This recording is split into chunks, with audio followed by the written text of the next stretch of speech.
위하여 거처를 준비해 놓겠다, 이렇게 약속하셨어요. 우리는 이 땅에서는 내 집이 없어도 하늘에 가면 다 우리의 집이 준비되어 있어요. 얼마나 든든합니까? 내 스스로 준 집이 아니라 하나님이 우리를 위해서 예배해 놓으신 맨션이 우리를 위해서 기다리고 준비되어 있는 줄로 믿습니다. 예루살렘을 떠나지 말고 아버지의 약속하신 것을 기다리라. 그래서 이들이 이제 2000규빗, 우리나라 약 900m 정도 되는 거리를 가서 마가의 다락방에 올라가서 120여 명이 오로지 기도에 힘쓰니라. 오로지 기도만 했습니다. 그들이 기도하는 가운데 하나님께 집중하며 기도를 하고 싶은데 자꾸 걸리는 것이 하나가 있어요. 그게 뭐냐면 가룟 유다가 걸리는 거예요. 자기들 중에 함께 동료가 되었고 함께 동거동락을 했고 그랬었는데 왜 가룟 유다가 그랬을까? 예수님을 배반하고 심지어는 존경하는 스승이었던 예수님을 십자가에 참혹하게 처형당하도록 그렇게 내주게 되었을까? 예수님이 가룟 유다를 잘못 선택한 것일까? 아니면 우리들이 가룟 유다를 왕따를 시켜서 그것이 서운해서 그런 일이 일어났을까? 그 상처를 씻을 수가 없는 거예요. 기도를 하면서도 서로 간의 마음속에 이 가룟 유다의 문제가 자꾸 걸려가지고 이거를 어떻게 이해를 하고 어떻게 소화를 하고 넘어가야 될 것인가 하는 이 괴로움들이 모두에게 있는 것입니다. 몇 날이 되었는지는 모르겠는데 오로지 기도에 힘쓰는 그 가운데 베드로에게 하나님이 성령으로 감동해 주시는 거죠. 베드로가 일어나서 오늘 이야기를 하는 것이죠. 오늘 15절 말씀 보니까 모인 무리의 수가 약 120명이나 되더라. 그때 베드로가 그 형제들 가운데 일어서서 이르되 16절 같이 봅니다. 형제들아, 성령이 다윗의 입을 통하여 예수 잡는 자들의 길잡이가 된 유다를 가리켜 미리 말씀하신 성경에 응하였으니 마땅하도다. 이 베드로가 갑자기 성령의 감동을 받아서 기도를 다 중단을 시키고 앞에 나가서 이야기를 하면서 가룟 유다의 문제를 가지고 나도 괴롭고 여러분도 괴로운데 제가 기도를 하는데 성령님이 감독해 주시길, 이것이 우리가 괴로워할 문제가 아니라 성경이 이대로 예언한 것을 이루어 주신 것이다. 바로 1000년 전에 오래전에 다윗의 입을 통하여서 시편에 기록해 왔던 그 말씀이 이루어진 것이다. 이렇게 말씀이 성취된 것이니까 이것 때문에 누구를 탓하거나 가슴 아파하지 말자고 그렇게 이야기를 하는 것이죠. 그 어떤 말씀이 성취되었단 말이냐? 오늘 본문의 20절 말씀을 한번 또 같이 봅니다. 시편에 기록하였으되 그의 거처를 황폐하게 하시며 거기에 거하는 자가 없게 하소서 하였고 또 일러소되 그의 직분을 타인이 취하게 하소서 하였도다. 시편에 기록하였으되 오래전에 다윗을 통하여 시편에 기록된 그 말씀이 이루어진 것이다. 그렇게 말씀을 하는 거죠. 오래전에 성령께서 다윗을 통하여 예수를 체포하는 자들의 길잡이가 된 유다에 관해서 말씀하신 그 말씀이 이루어진 것이기 때문에 이것 때문에 우리가 더 이상 괴로워하지 말자, 그렇게 말합니다. 오늘 보면 20절에 한 문장 안에 들어있지만 한 이 절 안에 들어있지만 사실은 두 개의 이 시편 말씀을 압축해서 말씀한 거예요. 첫 번째로는 그의 거처를 황폐하게 하시며, 이 말씀이 이루어진 것이다. 그의 거처를 황폐하게 하시며, 이 말씀은 시편 69편 25절의 말씀입니다. 그들의 거처가 황폐하게 하시며 그들의 장막에 사는 자가 없게 하소서. 이 말씀이 이루어졌다는 것이죠. 어떻게 이루어졌느냐? 오늘 18절 19절 말씀입니다. 같이 봅니다. 이 사람이 불의 삭수로 밭을 싸고 후에 몸이 곤두박질하여 배가 터져 창자가 다 흘러나온지라. 이 일이 예루살렘에 사는 모든 사람에게 알리어져 그들의 말로는 그 밭을 아겔다메라 하니 이는 피밭이라는 뜻이라. 그의 거처가 황폐하게 하시며, 시편 69편 25절 말씀이 가룟 유다가 예수님을 팔고 양심이 가책이 되어서 자기가 산 그 밭에 가서 목을 메어가지고 너무 괴로워서 꿈틀대다가 땅에 떨어졌는데 아니면 돌 위에 떨어진 것 같아요. 배가 터져서 창자가 흘러나와서 죽었고요. 주변을 지나가는 사람들이 손가락질을 하면서 아겔다마 했으니 이것은 피밭이라는 뜻이라. 그렇게 해서 이 시편의 69편 25절 말씀이 성취되었다. 하나님의 말씀이 성취된 것이다. 그렇기 때문에 이것이 예수님이 사람을 잘못 본 것도 아니고 우리가 누군가에게 잘못해서 가룟 유다가 그렇게 된 것도 아니니까 그 성령의 감동대로 성경의 성취로 우리가 받아들이자, 그렇게 이제 이야기를 하는 것이죠. 그러면 이걸로 끝나야 되느냐? 그렇지 않다는 거죠. 또 일러스되 그의 직분을 타인이 취하게 하소서 하였도다. 그의 직분을 타인이 취하게 하소서 하였도다. 네, 시편 109편 8절이죠. 그의 연수를 짧게 하시며 그의 직분을 타인이 빼앗게 하시며, 이제 우리가 할 일은 그의 직분을 다른 사람에게 주어서 12번째 사도를 세워야 될 것이다. 그렇게 해서 하나님의 말씀을 성취하고 이루어야 될 것이다. 그렇게 이야기를 하는 것이죠. 여러분, 이 베드로가 참 대단하고 유식해요. 기도하면 이러한 지혜를 주시고, 여러분들 신앙생활을 해나가면서 내가 고민하고 그런 문제를 가지고 하나님 앞에 엎드려 기도했더니 갑자기 말씀이 생각나게 하시고 거기에 대한 응답을 받은 경험들이 많을 것입니다. 그렇죠. 기도하다 보니까 하나님이 고민하는 그 문제에 관해서 해답을 주는 것이죠. 여러분, 오로지 기도하는 가운데 여러분이 고민하고 있는 그 문제에 관한 성경적 해답을 받으시기를 주님의 이름으로 축원을 드립니다. 예수님께서 이미 많이 말씀을 하셨어요. 마태복음 19장에도 세상을 새롭게 되어서 인자가 자기의 영광의 보좌에 앉을 때 나를 따르는 너희도 12보좌에 앉아 이스라엘 12지파를 심판하리라. 천국에 가서 12보좌에 앉아야 되는데 가룟유다가 없으니까 11명밖에 자리가 하나 비게 돼요. 한 자리를 채워야 되지 않느냐. 누가복음 22장 말씀에도 너희로 내 나라에서 내 상에서 먹고 마시며 또는 보좌에 앉아 이스라엘 12지파를 다스리게 하려 함이라. 하늘에 올라가서 12지파를 다스려야 되는데 한 지파가 비게 되죠. 그래서 하나님의 뜻은 성경이 이루어졌으니까 그대로 받아들이고 12번째 사도를 우리가 세우자. 이게 하나님의 뜻이다. 베드로가 성령 충만해서 이렇게 이야기를 하죠. 모두가 다 거기에 동의를 하게 되는 거죠. 자, 그러면 12번째 사도를 세워야 되는데 나머지 우리 11사도는 누가 부르셨어요?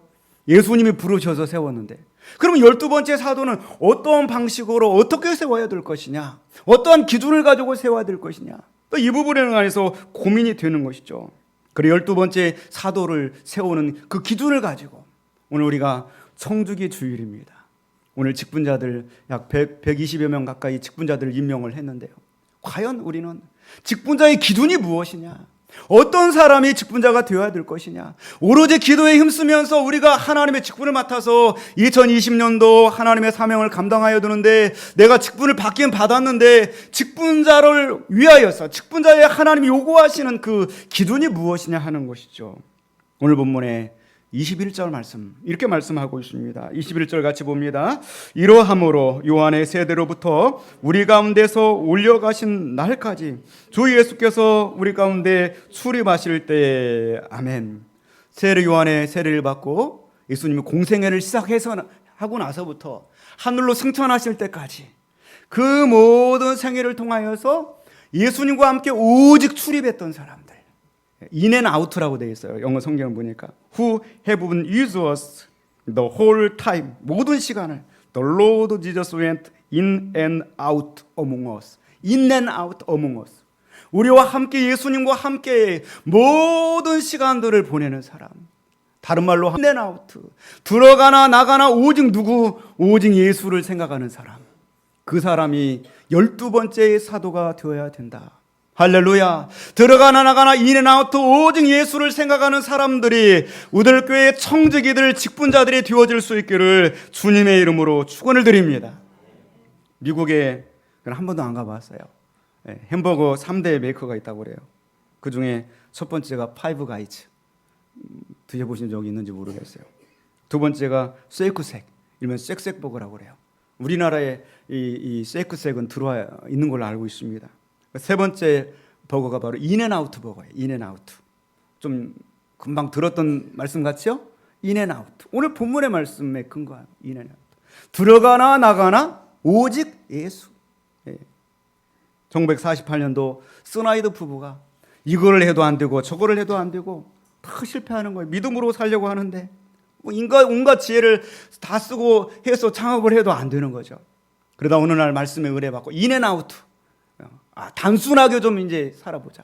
오직 하나님의 주권을 믿고 말씀대로만 오직 예수를 위해서 한번 내가 창업을 해서 일을 해봐야 되겠다. 그러고 나서 가게를 열었어요. 그 가게의 원리는 단순함의 원리, 인앤아웃이에요. 들어가도 나가도 오직 예수. 들어가도 나가도 오직 예수만 생각하면서 이번에 한번 해보자. 내가 다른 거 해봐서 다 실패했으니까. 그렇게 하고 햄버거 집을 열었습니다. 그 햄버거가 좀 이 3대 수제버거 중에서 가장 싸요. 우리 돈으로 한 5천 원 정도면 푸짐하게 먹을 수 있어요. 그리고 전자레인지에 넣지 않고 그냥 수제로 아주 좋은 재료로 해가지고 푸짐하게 먹을 수 있는 그런 햄버거를 만들었습니다. 그리고 아주 단순한 원리를 끝까지 지켰어요. 좋은 제품을 오직 하나님만 바라보고 인간적인 이 머리 생각하지 말고 하나님 오직 예수만 생각하면서 내가 이를 만들어서 팔자. 그런데 신기해요. 그렇게 하면 남는 것이 없어가지고 망해야 되는데 사람들이 막 밀려오는 거예요. 잘 되는 것입니다. 그래서 점포수를 늘립니다. 2개, 3개, 4개 300개 점포가 늘어나게 됐습니다. 수많은 사람들이 밀려오고요. 우리나라 강남에서도 올해 언젠가 해서 한번 이거 인앤아웃 버거 이거 이 CCQ를 한번 했는데 새벽부터 사람들이 줄을 서서 이 햄버거를 먹었다고 그래요. 인앤아웃 버거. 참 인앤아웃 이 버거가 미국 사람들이 지금 선호하는 직장 뭐 구글도 있고 MS 마이크로 오피스사도 있고 수많은 직장들이 있는데 미국 사람들이 가장 들어가고 싶어하는 직장 서열 4번째 안에 들어간대요. 인앤아웃 버거. 그 회사를 내가 들어가고 싶다. 왜? 단순함의 원리. 오직 예수만을 생각하면서 경영하기 때문에. 그리고 직원들을 정말 소중하게 대우해주고 한 개 점포의 매장의 그 매니저 연봉이 1억 7, 8천이래요. 완전 최고의 대우를 해주는 거예요. 직원들을. 그러면서 하니까 모두가 다 그 직장에 들어가고 싶어하고 모두가 다 그 메이커는 믿고 신뢰하는 것이죠. 근데 성경의 말씀 보니까 이 인앤아웃가 또 나와요. 인앤아웃가. 어디에 보니까 이 신명기 28장에 보니까 이런 말씀이 나와요. 내가 하나님 말씀대로만 준행하며 살면 들어가도 나가도 복을 받고 할렐루야! 성읍에서도 복을 받고 들에서도 복을 받을 것이며 내 몸의 자녀와 내 토지의 소산과 내 짐승의 새끼와 소와 양의 새끼가 복을 받을 것이며 내 광줄의 떡반죽 그릇이 복을 받을 것이며 내가 들어와도 복을 받고 나가도 복을 받을 것이라. Come in and go out. 역시 in and out예요. 우리가 오직 예수로만 살면 하나님 그걸 우리에게 원하시는 것 같아요. 우리 직분자들, 우리 교역자들, 우리 모든 성도들이 정말 오직 예수로만 들어가도 오직 예수, 나가도 오직 예수, 중간에 타협하지 않고 초절간 단순함의 원리를 지키면서 내가 직장을 경영을 하고 또 일을 하는 그 모든 것도 오직 예수로 살아나가시기를 주님의 이름으로 축원을 드립니다. 인앤아웃 이 기준 하나를 가지고서 12번째 사도를 세우자. 그래서 그들이 입에서 공천을 합니다. 오늘 본문의 말씀 보니까 어떻게 이 공천을 하느냐. 먼저 22절 말씀 보면 항상 우리와 함께 다니던 사람 중에 하나를 세워 우리와 더불어서 예수께서 부활하심을 증언할 사람이 되게 하여 하리라. 인앤아웃의 오직 예수의 신앙을 가지고 오직 누구의 영광을, 예수 그리스도의 영광을 드러내며 증거할 수 있는 사람이 되어야겠다. 이렇게 이야기를 하고 23절 말씀 한번 같이 봅니다. 그들이 2사람을 내세우니 하나는 바사바라고도 하고 별명은 유수도라고 하는 요셉이요 하나는 마띠아라. 2사람을 공천을 합니다. 그리고 나서 이제 제비를 뽑는 거야. 기도해서 제비를 뽑아요. 제비를 뽑는다는 그 뜻은 로또라고 그래요. 우리가 뭐 로또 복권 이야기 하죠. 로또라고 하는 단어가 제비 뽑다는 단어예요. 그리고 헬라어 성경에 보면은 그 로또라고 하는 그 단어 속에는 바로 돌이라고 하는 의미가 들어있어요. 한 돌에게는 마떼라고 하는 이름을 쓰고 또 한 돌에는 이제 요셉, 유수도라고 하는 요셉이라고 하는 이름을 써서 2돌을 놓고 120명이 함께 기도하는 것이죠. 기도하는 그 내용 24절 말씀 같이 봅니다. 그들이 기도하여 이르되 무사람의 마음을 아시는 주여 이 2사람 중에 누가 주님께 택하신 바가 되어 봉사와 및 사도의 직무를 대신할 자이신지를 보이소서. 유다는 이 직무를 버리고 제 곳으로 갔나이다. 120명이 모여서 간절히 기도합니다. 그리고 대표인 베드로가 손을 넣어서 돌을 하나를 뽑아들었어요. 그 돌에 누구의 이름이 기록되어 있을까요? 마띠아 이름이 기록되어 있습니다. 26절 말씀 같이 봅니다. 제비 뽑아 마띠아를 얻으니 그가 11사도의 수에 들어가니라. 아멘. 제비를 뽑아서 기도하고 세웁니다. 우리들 교회도 이번에 뭐 남녀 선교회 중에 여선교회에선가 뭐 제비를 뽑아서 남성교회도 그랬던 것 같아요. 그래서 사람을 회장을 세우고 그랬다는 얘기를 들은 적이 있고요. 또 22일 날 성탄 축하 페스티벌 행사 가운데 또 성탄 케이크 10개를 주문을 해서 역시 제비를 뽑아서 성탄 케이크 주인공을 정하려고 하고요. 우리 대한예수구장로회 합동 측 총회장과 임원을 이 제비뽑기 방식으로 추천을 해서 그렇게 해서 우리가 선출을 하고 있습니다. 이 제비뽑기 하는 그 방식. 그렇게 해서 마띠아라고 하는 사람이 선출되게 되었습니다. 이 마띠아는 얼마나 기분이 좋을까요? 정말 자기가 생각지도 않았는데, 그렇잖아. 예수님이 직접 오셔서 뽑아주신 것처럼 그렇게 그 신적인 권유를 가지고 마띠아 자기 이름을 뽑아주었습니다. 얼마나 기쁠까요? 가문의 영광이 될 것입니다. 그렇잖아요. 사람들은 본성상 누구나 다 또 자기 이름을 내기를 원합니다. 한국 사람들은 미국의 유명한 관광지를 가면 꼭 자기 이름을 남겨요. 누구 맨날 며칠 날 누구 다녀갔다. 그리고 누구 하트 누구와 누구가 다녀갔다. 그런 표를 남깁니다. 그건 뭐냐면 우리의 본성상 우리 속에 피가 흐르고 있는 거예요. 무슨 피가? 자기의 이름을 내고자 하는 피가 흐르고 있어요. 근데 이거를 거슬러 올라가면 우리 잘못이 아니에요. 괜찮아요. 우리 잘못이 아니에요. 거슬러 올라가면 창세기 11장에 그런 내용이 나와요. 원래 온 인류가 언어가 하나였었어요. 언어가. 한 언어를 사용했었어요.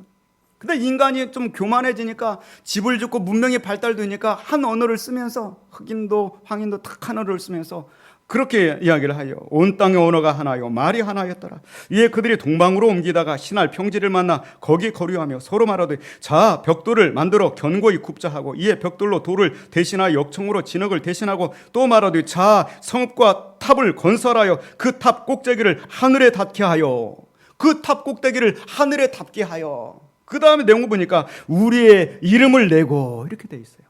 우리의 이름을 내고라고 하는 것은 그 탑의 꼭대기까지 이 벽돌을 쌓아놓고 하늘에 닿게 쌓아놓고 거기에다가 우리의 이름을 기록하자는 거예요. 우리의 이름을 남기자. 요즘 피터슨의 메시지 성경을 보니까 우리의 이름을 드높여서 이렇게 돼 있습니다. 거기에서 하나님께서 얘네들 봐라. 하나님의 이름을 높이는 것이 아니라 자기들의 이름을 내려고 그러네. 하나님의 강림하사 그들의 언어를 흩어서 우리가 이렇게 언어가 나뉘어지게 돼서 외국어를 공부하느라 제2 외국어를 공부하고 영어를 공부하느라 애를 쓰게 된 것이죠. 네. 그런데 지금도 흩어져서도 계속해서 자기 이름을 내려고 하는 거예요. 가는 곳마다 자기 이름을 드러내려고 하는 것이죠. 요한이 제자들에게 기도를 가르쳐 준 것처럼 주님 우리들에게도 기도를 가르쳐 주옵소서. 그때 예수님께서 마태복음 6장 9절 말씀에 기도를 가르쳐 주시는 내용이 나옵니다. 로드스 프레이어, 우리말로 하면은 주기도문이라고 하죠. 예수님께서는 먼저 송영을 해라. 거룩하신 하늘에 계신 우리 아버지여, 먼저 송영을 해서 하나님을 높여드리고 하나님과 우리의 관계성을 인식하라. 그리고 나서 가장 먼저 기도할 것이 뭐냐면 아버지의 이름에 거룩히 여김을 받으시오며. 할렐루야. 여러분, 오직 예수, 우리 직분자들 오직 예수님을 위해서, 오직 예수님의 이름만을 생각하면서 한 해 동안 열심히 일하시기를 주님의 이름으로 축원을 드립니다. 세상 사람들과 우리들의 차이는 딱 한 가지밖에 없습니다. 우리들에게는 예수님의 이름이 있다는 거예요. 할렐루야. 그 예수님의 이름이 존귀의 여김을 받기 위해서 우리는 사는 거예요. 세상 사람들은 자기 이름을 내려고 사는 거예요. 단 한 가지 그겁니다. 인앤아웃, 들어가든지 나가든지 오직 예수님의 이름을 위해서 우리가 살아갈 수 있기를 주님의 이름으로 축원을 드립니다. 마띠아라고 하는 12번째 사도를 세웠는데 그 뒤로 보니까 마띠아가 전혀 단 한 번도 성경에 기록되어 있지 않습니다. 그걸 볼 때 어떤 사람들은 마띠아는 충성하지 않았다 그렇게 해석을 하고 주석하는 사람도 있는데 제가 볼 때는 정반대로 봅니다. 마띠아라고 하는 사람은 이름 없이 빛도 없이 너무나도 보이지 않는 곳에서 헌신했기 때문에 성경에 한 번도 그 이름이 등장하지 않은 줄로 믿습니다. 오늘 제가 여러분의 이름을 불러서 직분자로 세웠지만 앞으로 여러분의 모든 삶 속에는 소금처럼 스며들어서 여러분의 이름을 내기 위해서 일하는 것이 아니라 오직 예수 그리스도의 이름을 드러내자 하면서 일하시기를 주님의 이름으로 축원드립니다. 찬송가 323장 찬송 저희들이 신학교 다닐 때 엄청 울면서 불렀습니다. 그리고 또 목회자들 임직할 때마다 꼭 특송하면 동창들 나와가지고 323장 부름받아 나서니 몸 어디든지 가오리다 악을 골짝 빈들에도 복음 들고 가오리다 막 이렇게 찬송했었어요. 요즘은 이 찬송 별로 안 불러요. 임직직을 가도 안 불러요, 잘. 왜냐하면 속으로 아골골짝 핀들이 아니라 푸른 바다 나선이 몸 도시로만 가오리다. 뭐 저도 이 찬송 이렇게 부르다가 호평동까지 왔지만 그래요. 그 시골에는 정말 목회자가 필요한데 사람들이 이 무풍지대를 원해요. 바람 불고 괴로운 거 싫고 그냥. 그러나 이거 절대로 하나님이 기뻐하시는 일이 아닙니다. 그 323장 3절 가사 보면 이런 가사가 있습니다. 존귀 영광 모든 권세 주님 홀로 받으소서 멸시 천대 십자가는 제가 지고 가오리다. 그 다음 말씀 보면은 이름 없이 빛도 없이 감사하며 섬기리다. 이름 없이 빛도 없이 감사하며 섬기리다. 오늘 여러분의 이름을 불러줬지만 이 다음부터는 여러분은 이름 없이 빛도 없이 하나님의 이름 오직 예수 그리스도의 이름만을 찾으면서 인앤아웃 들어가든지 나가든지 하나님의 이름만을 예수 그리스도의 이름만을 바라보면서 헌신하고 충성하고 봉사하실 수 있기를 주님의 이름으로 축원을 드립니다. 한편 떨어졌던 이 유수도라고 별명을 하는 요셉이라고 하는 사람 얼마나 서운해요. 그 한 끗 차이에 베드로가 옆에 돌을 집었으면 자기가 12번째 사도가 되었을 텐데 한 끗 차이로 떨어졌어요. 아마 오늘 같으면 상처를 받아가 나 이제 교회 안 나가 그랬을 거예요. 나 이제 교회 안 나갈 거야. 그런데 그 뒤로 보니까 유수도라고 하는 이름은 계속 나오는 거예요. 교회를 나갔어요? 안 나갔어요? 계속 나간 거예요. 열심히. 바울의 2차 전도 여행 중에 사도행전 18장에 보니까 그 바울 사도가 이 고린도 사역에서 참 어려운 일을 겪습니다. 많은 대적하고 핍박하는 세력들이 일어날 때 그때 유수도가 나타나가지고 바울 사도 일행을 지키고 보호해 주는 것이죠. 오늘 이 마띠아와 오늘 이 유수도라고 하는 요셉을 통하여서 우리는 동시에 교훈을 얻는 것입니다. 이름이 있는 것 같으나 없는 자처럼 살아야 되고요. 내가 정말 이름이 없는 자 같으나 내 이름이 안 불려졌어도 나는 하나님이 나를 불러주셔서 할렐루야 그렇게 살아야 돼요. 우리는 오직 예수, 공통점은 오직 예수입니다. 이름 없이 빛도 없이 오직 예수로 살아가시기를 바랍니다. 우리가 대림절 세 번째 주일을 보내고 있습니다. 예수님은 하늘로 승천하셨고요. 어떻게 그 예수님과 우리가 교신을 하고 교통을 하고 기도는 날마다 하지만 어떻게 우리가 예수님과 함께하는 인생을 인앤아웃의 인생을 살아갈 수 있을까요? 그렇잖아요. 그리고 구글에 가서 검색을 해봤어요. 성탄절인데 내가 어떻게 예수님과 교제하면서 인앤아웃의 삶을 살까요? 네이버에 쳐봤어요. 안 나와요. 방법을 안 가르쳐줘요. 고민에 빠졌어요. 성탄절인데 어떻게 인앤아웃의 삶을 살아야 될 것인가. 그리고 딱 생각해 보니까 지난주에 저희 거실에 와이파이가 고장이 나가지고요. 그래서 제가 그 와이파이 기기를 가지고 삼성 에이센터도 가고 해봤는데 안 되더라고요. 그래서 쿠팡에서 주문을 해가지고 그래 설치를 딱 했더니 그냥 딱 열리는 거예요. 그래 생각했어요. 이 자리가 와이파이 존이구나. 할렐루야. 먼저 이 자리에 오셔야 돼요. 이 자리에 오셔야 예수님과 교신을 할 수가 있어요. 그런데요 비번이 있더라고요. 비번. 그 비번을 열어야만 이게 교신이 돼요. 아무리 와이파이 존에 들어가도 비번이 있어요. 비번은 오직 예수. 오직 예수밖에 없습니다. 오늘 한 해 동안에 정말 오직 예수를 붙들고서 여러분이 와이파이 존에서 마음껏 주님과 교통하시면서 그렇게 살아가시길 바랍니다. 인앤아웃 내가 들어가도 나가도 단순하게 살겠습니다. 오직 예수를 위해서 살겠습니다. 그러면 들어가도 복을 주신다. 나가도 복을 주신다. 이 말씀 붙들고 한번 시도해 보시고 열심히 충성하며 우리가 살아갈 수 있기를 주님의 이름으로 축원을 드립니다. 그분으로 인하여서 하나님께서 하늘 영광 버리고 땅에서 내려오셔서 다시 하늘로 올라가셨는데 다시 우리가 땅에서 하늘로 교신할 수 있는데 오직 유일한 이름 오직 예수. 오늘 이 시간 우리가 다 함께 자리에서 일어나셔서 우리 오직 예수 찬송 한번 드리고 기도하는 시간을 갖겠습니다.